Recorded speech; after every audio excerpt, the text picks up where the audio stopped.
త్రివిక్రమ్ గారు రాసిన ఒక డైలాగు అజ్ఞాతవాసిలో, ఒక చిన్నపాటి సౌకర్యం కోసం, ఇక్కడ మీరు కూర్చున్న ఒక చిన్నపాటి కుర్చీ కోసం ఒక యుద్ధమే చేయాల్సి వస్తుంది. అలాంటిది ఒక సినిమాని చేయడం అంటే ఎన్నిసార్లు మినీ యుద్ధాలు చేయాలి, ఆర్థికంగా కావచ్చు, క్రియేటివ్గా కావచ్చు, వీటన్నిటికీ సంబంధించి. అలాంటిది నేను ఎప్పుడు కూడా సినిమాల్లోకి రాకముందు ఏం రత్నం గారు లాంటి వ్యక్తి నా ప్రొడ్యూసర్ అయితే బాగుండు అనుకున్నాను. భారతదేశానికి పాన్ ఇండియా సినిమాని, ముఖ్యంగా రీజనల్ సినిమాని జాతీయ స్థాయిలో తీసుకెళ్ళిన వ్యక్తి ఆయన. తమిళ సినిమాని చాలా ఛాలెంజింగ్ తెలుగులో డబ్ చేసి దాన్ని స్ట్రైట్ సినిమాలతో సమానంగా ఆడేంత సత్తా చూపించిన వ్యక్తి. Film industry creative ability, creative potentiality పెంచిన వ్యక్తి. ఈ సినిమా చాలా ఒడిదుడుకులు ఎదుర్కొంది, 2 కరోనా పరిస్థితులు ఎదుర్కొంది. అన్నిటికీ మధ్యలో సినిమా మన క్రియేటివ్గా కొంత ఇబ్బంది ఎదుర్కొంది. అల్టిమేట్ ఆబ్జెక్టివ్ సినిమా బాగా రావాలని, నేను ఎప్పుడు ఏం చేసినా సినిమా బాగా రావాలి అనుకుంటాను. ఈ సినిమా ప్రత్యేకించి ఆయన తపన చూసి నేను ముఖ్యంగా పొలిటికల్ ప్రాసెస్కి వెళ్ళిపోయిన తర్వాత, పాలిటిక్స్కి వెళ్ళిపోయిన తర్వాత, డైరెక్షన్ అని వీటికి దూరమై క్రియేటివ్ పార్టీకి దూరం అయిపోయిన తర్వాత, పాలిటిక్స్ నా ప్రైమరీ ఫోకస్ అయిపోయిన తర్వాత, మళ్ళీ దృష్టి పెట్టి సినిమా కావాలి, మీరు చెయ్యాలని చెప్పి నా దగ్గరికి వచ్చి కోరుకున్నప్పుడు నేను ఎంత బెస్ట్ ఇవ్వగలను సినిమాకి అంత ఇచ్చాను. నేను అంటే నా బెస్ట్ ఇచ్చాను. అంటే నేను అన్నిటికంటే కూడా నేను ఇవ్వలేనిది టైం ఇవ్వలేను నేను. కానీ అలాంటి పరిస్థితుల్లో ఒక క్లైమాక్స్కి దాదాపు 57 రోజులు షూట్ చేయాల్సి వచ్చింది. మండు టెండ బాగా, ఇట్స్ కైండ్ ఆఫ్ మిడ్ మే, అంటే చాలా పిచ్చి ఎండ అన్నమాట. అలాంటి ఎండల్లో చాలా కాలం తర్వాత నాకు మార్షల్ ఆర్ట్స్, నేను ఎప్పుడో నేర్చుకున్న మార్షల్ ఆర్ట్స్, ఒక ఎస్క్రీమా కానీ, ఊషు కానీ, నేను నేర్చుకున్న సెల్ఫ్ డిఫెన్స్ టెక్నిక్స్ కానీ, యుఎస్లో నేను ఒక వర్క్షాప్ చేసిన జీత్ కండో ఇవి కానీ, ఇవన్నీ ఈ సినిమాకి నాకు పనికి వచ్చినాయి. నాకు వీళ్ళతో డిఫరెంట్ కొరియోగ్రాఫర్స్తో కూర్చొని ప్రత్యేకించి క్లైమాక్స్ పార్ట్ ఇది అందరికీ ఇన్స్పైర్ చేసింది. మన స్థూలంగా చెప్పాలి అంటే, ఒక క్లుప్తంగా చెప్పాలి అంటే, ఈ సినిమాకి ఇదే ఆయువు పట్టింది. ఈ ఫస్ట్ పార్ట్కి ఎక్కడో కొల్లూరు నుంచి, మన కృష్ణానది తీరం కొల్లూరు, విజయవాడ సమీపంలో ఉన్న కొల్లూరు ప్రాంతం నుంచి దొరికిన ఒక కోహినూరు వజ్రం నుంచి అది ఎటు మన గోల్కొండ రాజుల దాకా వచ్చింది, మన హైదరాబాద్ సుల్తాన్ల దాకా ఎలా వచ్చింది, దీని ట్రావెల్ ఇటు వెళ్ళింది. ఇవన్నీ జరిగినప్పుడు దీని నేపథ్యంలో జరిగే కథ ఇది. ముఖ్యంగా ఈ ఫౌండేషనల్ వర్క్ చేసిన వ్యక్తి క్రిష్ జాగర్లమూడి గారు చాలా హై కాన్సెప్ట్తో పట్టుకొచ్చారు దీన్ని. ఆయనను రత్నం గారు నా దగ్గరికి వచ్చినప్పుడు చాలా బాగా నచ్చి వెంటనే చేశాను. చేసిన తర్వాత ఒక్కొక్కటి కరోనా నిజంగా ఇంపాక్ట్ వచ్చింది. అంటే ఎలా ఉండదంటే, ఎంత హార్డ్గా ఉండదంటే ఇండస్ట్రీ, అది ఎవరిని తప్పుపట్టలేము. ఒకప్పుడు ఆయన వెంట చుట్టిన నిర్మాతలు, ఆయన వెంట తిరిగిన డిస్ట్రిబ్యూటర్స్, హీరోస్, అందరికి అలాంటి వాళ్ళకి ఒక నిర్మాతగా ఆయన తపన పడుతుంటే నాకు అంటే ఆయన కోసం ఖుషి తీస్తున్నప్పుడు కానీ ఆయనతోటి ఎంత సౌకర్యం ఇచ్చారంటే, అసలు మాకు 1 month ముందు ప్రీ ప్రొడక్షన్ అయిపోయి నాకు అంత సౌకర్యాన్ని ఇచ్చారు. నేను కంపోజ్ చేసిన యాక్షన్ సీక్వెన్సెస్ కానీ, ఫైట్స్ కానీ, ఖుషీకి నాకు ఆల్రెడీ ఒక 1 month 1.5 month థియేటర్ నాకు ఇచ్చేసి, మన సురేష్ ఎఫెక్ట్స్ థియేటర్ మొత్తం ఇచ్చి నాకు అంత లగ్జరీ ఇచ్చిన వ్యక్తి ఆయన నలిగిపోతుంటే నాకు నిజంగా చాలా బాధేస్తుంది. ఒకసారి it is not about money, it's not about success, it's about standing by whom you trust, who stood for the people and who stood for the industry. నాకు ఎందుకు ఇది మీతో పంచుకోవాలనిపించింది. సినిమా ఎంత విజయం ఇది నాకు నిజంగా తెలియదు, ఎందుకంటే నేను ఇట్లా అనుకోవచ్చు, ఇంకోలా కానీ ఒక్కటి మటుకు చాలా సిన్సియర్గా చెప్పగలను. Krish came out with very good concept, చాలా హై కాన్సెప్ట్ పట్టుకొచ్చారు. కొంత వ్యక్తిగత కారణాలు, కొన్ని ప్రొఫెషనల్ కారణాలు ఆయన ప్రాజెక్టుకి బయటికి వెళ్ళినా కానీ, దీన్ని ఫౌండేషనల్ వర్క్ చేసిన క్రిష్ గారికి మనస్ఫూర్తిగా నా హృదయపూర్వక ధన్యవాదాలు తెలియజేస్తాను మా అందరి తరఫున. అలాగే తర్వాత స్టెప్ ఇన్ అయింది మన జ్యోతికృష్ణ గారు. ఖుషి సినిమా చేస్తున్నప్పుడు అప్పుడే లండన్ ఈ ఫిల్మ్ మేకింగ్ కోర్స్ చేసి మన డైరెక్షన్లో ఇన్స్టిట్యూట్ అంతేనా డైరెక్షన్ కదా ఫిల్మ్ మేకింగ్ కోర్స్ చేసి అప్పుడే గ్రాడ్యుయేట్ అయ్యి వచ్చి అప్పటి నుంచి ఉన్నప్పుడు బట్ యాక్చువల్ తనతో మాట్లాడుతుంటే మోస్ట్ సెన్సిబుల్ డైరెక్టర్ అనిపించారు. ఈ ఒక టైంలో ఏమనిపించిందంటే బయట ఉన్న మాటలు కానీ అసలు సినిమా వస్తుందా లేదా బయటికి అని ఉండేది. కానీ మాకు ఎప్పటికప్పుడు నీరసం పడిపోయినప్పుడల్లా నాకు నీరసం వచ్చేసేది. సినిమా అవ్వదా అనుకున్నప్పుడల్లా దీనికి ప్రాణవాయువునిచ్చిన వ్యక్తి కీరవాణి గారు. ప్రతిసారి నేను వర్క్ చేసి నేను ఎందుకంటే సినిమా చివరి దాకా నేను నమ్మను. ఎప్పుడు నేను ఒక సినిమాని నేనేం నమ్ముతాను చిన్నప్పటి నుంచి వెరీ ఫార్మేటివ్ ఇయర్స్లో నుంచి కూడా ఒక మంచి సినిమా గురించి నువ్వు మాట్లాడక్కర్లా, రిలీజ్ అయితే బాగలేకపోతే ఎలాగ మాట్లాడక్కర్లా. అందుకే నేను ఎప్పుడు సినిమా క్వాలిటీ మీద దృష్టి పెడతాను తప్ప ఇంక మిగతా వాటి మీద మాట్లాడను. అందుకే నాకు ఎప్పుడు ఈ మాట్లాడటం అనే దాని మీద ఎప్పుడు దృష్టి పెట్టలేం. కానీ ఫస్ట్ టైం ఈ సినిమాకి చాలా అవసరం అనిపించింది. అందుకని ఒక నిర్మాతలు కనుమరుగవుతున్న ఈ సమయంలో ఒక బలమైన సినిమా తీసి ఒడిదుడుకుల్ని తట్టుకోగలిగి ఒక నిర్మాత కనుమరుగవ్వకూడదు. ఆయన పక్కన ఏది ఉండాలని అండగా ఉండాలని చెప్పేసి నేను అన్నీ వదిలి ఇంత బిజీ షెడ్యూల్స్ అన్నీ వదిలేసి ఒకవైపు నన్ను నా ప్రత్యర్థులు తిడుతున్నా కానీ సినిమాలకి వెళ్ళిపోయిన తిడుతున్నా కానీ ఇదేంటంటే నాకు అన్నం పెట్టింది ఇది నాకు నా సినిమా పరిశ్రమ. అంటే ఇక్కడున్న మిత్రులందరూ కూడా చాలామందికి నేను ఇండివిజువల్ ఇంటర్వ్యూస్ ఇచ్చాను. నేను చాలాసార్లు నాగేంద్ర కానీ మీరు కానీ చాలామందికి వీళ్ళందరికీ చాలామందికి నేను వ్యక్తిగతంగా తెలుసు.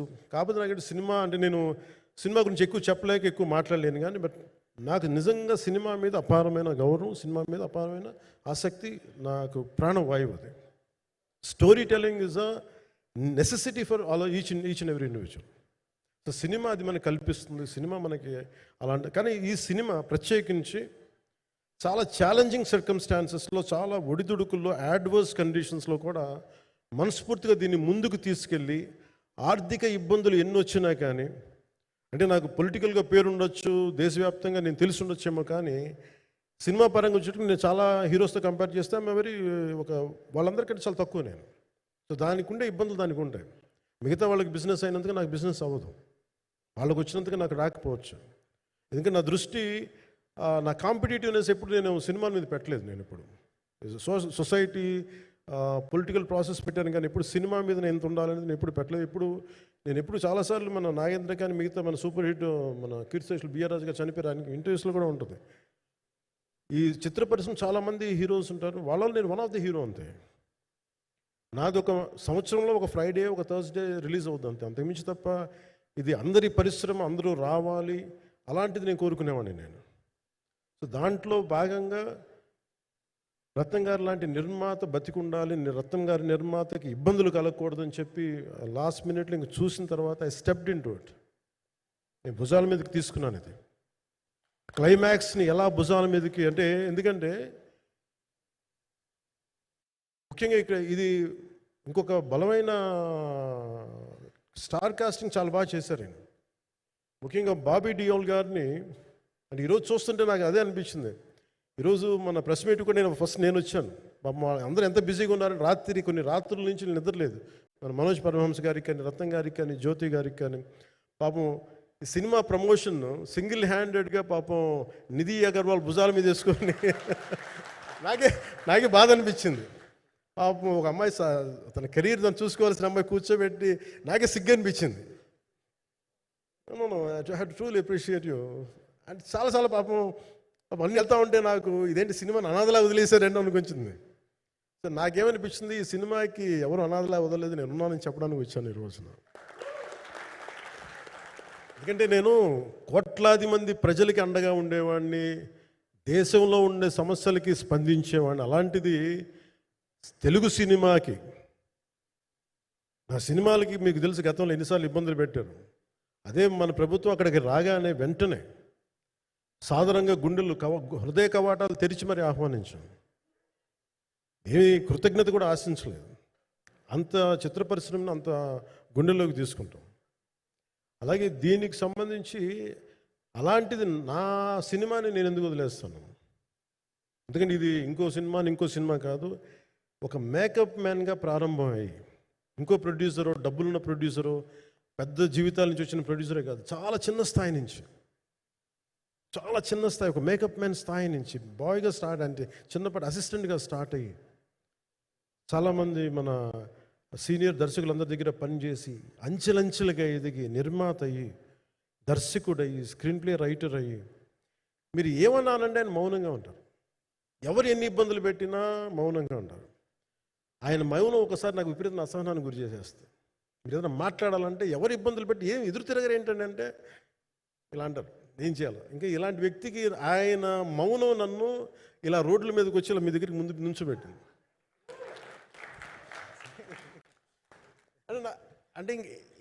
అంటే ఆయన ఏంటంటే చెప్తారు, ఆయన మౌనం అంటే రమణ మహర్షి నుంచి బాగా నేర్చుకున్నట్టున్నారు. మౌనం అన్నిటికీ సమాధానం. సో నాకు మనస్ఫూర్తిగా ఈ స్టార్ కాస్టింగ్ ఒకటి, అంటే నాకు చిత్ర పరిశ్రమ మీద ఎందుకు ఇంత గౌరవం అంటే మనందరం కులాల మీద, మతాల మీద, ప్రాంతాల మీద, భాషల మీద కొట్టుకుంటూ ఉంటాం. But any film industry take in this world, especially Indian film industry, దీనికి there is no caste discrimination, there is no region discrimination, there is no religion discrimination, nothing. It's purely your creative potentiality, purely your creative ability. నువ్వు చిరంజీవి గారి తమ్ముడు కావచ్చు, చిరంజీవి గారి కొడుకు కావచ్చు, లేదంటే ఇంకొకళ్ళు అబ్బాయి కావచ్చు, మేనల్లుడు కావచ్చు, ఇట్ డజంట్ మ్యాటర్. నీకు టాలెంట్ లేకపోతే నువ్వు నిలబడలేవు, నీకు సత్తా లేకపోతే నువ్వు ఇక్కడ ఉండలేవు. అది నా కొడుకైనా సరే. ఇట్ ఆల్ డిపెండ్స్ నీకు ఎంత టెనాసిటీ ఉంది, ఎంత పర్సీవరెన్స్ ఉంది, ఎంత నిలబెట్టుకోగలవు, ఎంత నిలదొక్కుకోగలవు, ప్రతికూలతలు ఎంత బలంగా నిలబడగలవు. ఒక నిర్మాత సినిమా తీయడం అంటే ఒక యజ్ఞం చేయడం లాంటిది. తిట్లు తినాలి, ఇబ్బందులు పడాలి, అన్ని పడిన తర్వాత ఫైనల్ డబ్బులు మిగిలితే కూడా తెలియదు. ఇలాంటి పరిస్థితుల్లో నాకేమనిపించిందంటే ఈయన పడ్డ కష్టం చెప్పాలనిపించింది ఈ రోజున. ఈ ప్రెస్ మీట్ తాలూకు ముఖ్య అంశం, ఒక చిన్న స్థాయి నుంచి వచ్చిన వ్యక్తి నిర్మాతగా ఎదిగి ఆయనకున్న పాపం, ఆయన మంచితనం ఆయన్ని శాపంగా అవ్వకూడదని చెప్పి ఒక ఉద్దేశంతో ఆయన మంచితనం చెప్పాలి, ఆయన ఒక మంచి సినిమా చేశారని చెప్పడానికి నేను ఈ రోజున మీ ముందుకు వచ్చాను. ఎందుకంటే నేనేం నమ్ముతానంటే సినిమా బాగుంటే ఎలాగో చూస్తారు, దీని గురించి చెప్పక్కర్లేదు. సినిమా బాగాలేకపోతే ఎలాగో చూడరు, మీరు ఎంత పబ్లిసిటీలు చేయండి ఇవన్నీ అనుకోండి. అందుకే నేను పెద్ద ఎక్కువ మాట్లాడడానికి ప్రయత్నం చేయను. కానీ ఈ పర్టికులర్ రోజు మటుకు, ప్రత్యేక ఈ రోజు మటుకు ఆయన పడ్డ కష్టం ఈ సినిమాకి, అలాగే ఒక్కొక్క కాస్టింగ్ ఆయన చేసింది, దీనికి నేను క్రిష్ గారిని కూడా చాలా మనస్ఫూర్తిగా అభినందిస్తున్నాను. ఎందుకంటే ఆయన కూర్చున్నప్పుడు ఎంతమందిని పెట్టాం, ఒక ఔరంగజేబ్గా మిగతా నటులు ఒకళ్ళిద్దరు యాక్టర్స్ని పెట్టి కూడా ఒకళ్ళ చేత యాక్ట్ చేయించాం ఒకళ్ళ చేత. కానీ Bobby Deol so apt for Aurangzeb, ఎంత కన్విక్షన్తో చేశాను. అప్పటికి ఆయనకి ఇంకా ఆయన చేసిన హిందీ సినిమాలు కూడా రాలేదు ఇంకా ఆయనకి. ఎంత కన్విక్షన్తో చేశారంటే నాకు నిజంగా ఆయనతో యాక్ట్ చేయడం చాలా ఆనందాన్ని ఇచ్చింది. సో అలాంటి బాబీ డియోల్ గారిని మొత్తం pan India, Manoj Paramahamsa was roped in last. ఇంకా సినిమా ఎట్లా మనం అయిపోవాలి, నేను పాలిటిక్స్కి వెళ్ళిపోయిన తర్వాత, డిప్యూటీ సీఎం బాధ్యతలు తీసుకున్న తర్వాత అందరికీ అయిపోయింది, సినిమాలు చేయలేడు ఇతను, ఎలా చేస్తాడంటే నాకు తెలుసు కష్టం అని. నేను ఎలా చేశాను ఈ సినిమా అంటే, పొద్దున్న 2 గంటలు చేసామని, బ్రేక్ఫాస్ట్ టైము, లేదంటే నా ఎక్సర్సైజ్ టైంని కొంచెం మిడ్ నైట్గో లేదంటే ఎర్లీ మార్నింగ్ 4 గంటలు పెట్టుకొని, ఆ 2 గంటలు ఏమి దొరుకుద్దో ఆ 2 గంటలు ఇస్తే జ్యోతి, మనోజ్ గారు, మన రత్నం గారు, వీళ్ళు కూర్చొని ప్లాన్ చేసి, అది కూడా నా ఆఫీస్కి, నా పార్టీ ఆఫీస్కి కూతవేటు దూరంలో ఉన్న ఒక మా స్నేహితులు వాళ్ళ గోడౌన్ ఉంటే అక్కడ కూర్చొని షూట్ చేసాం. ఎంత మండుటెండంటే అసలు దాంట్లో కూర్చొని మ్యాట్ వర్క్ చేసి మీరు ఫైనల్ రిజల్ట్స్ చూస్తే ఇది ఇక్కడ చేశారంటే అంత ఆశ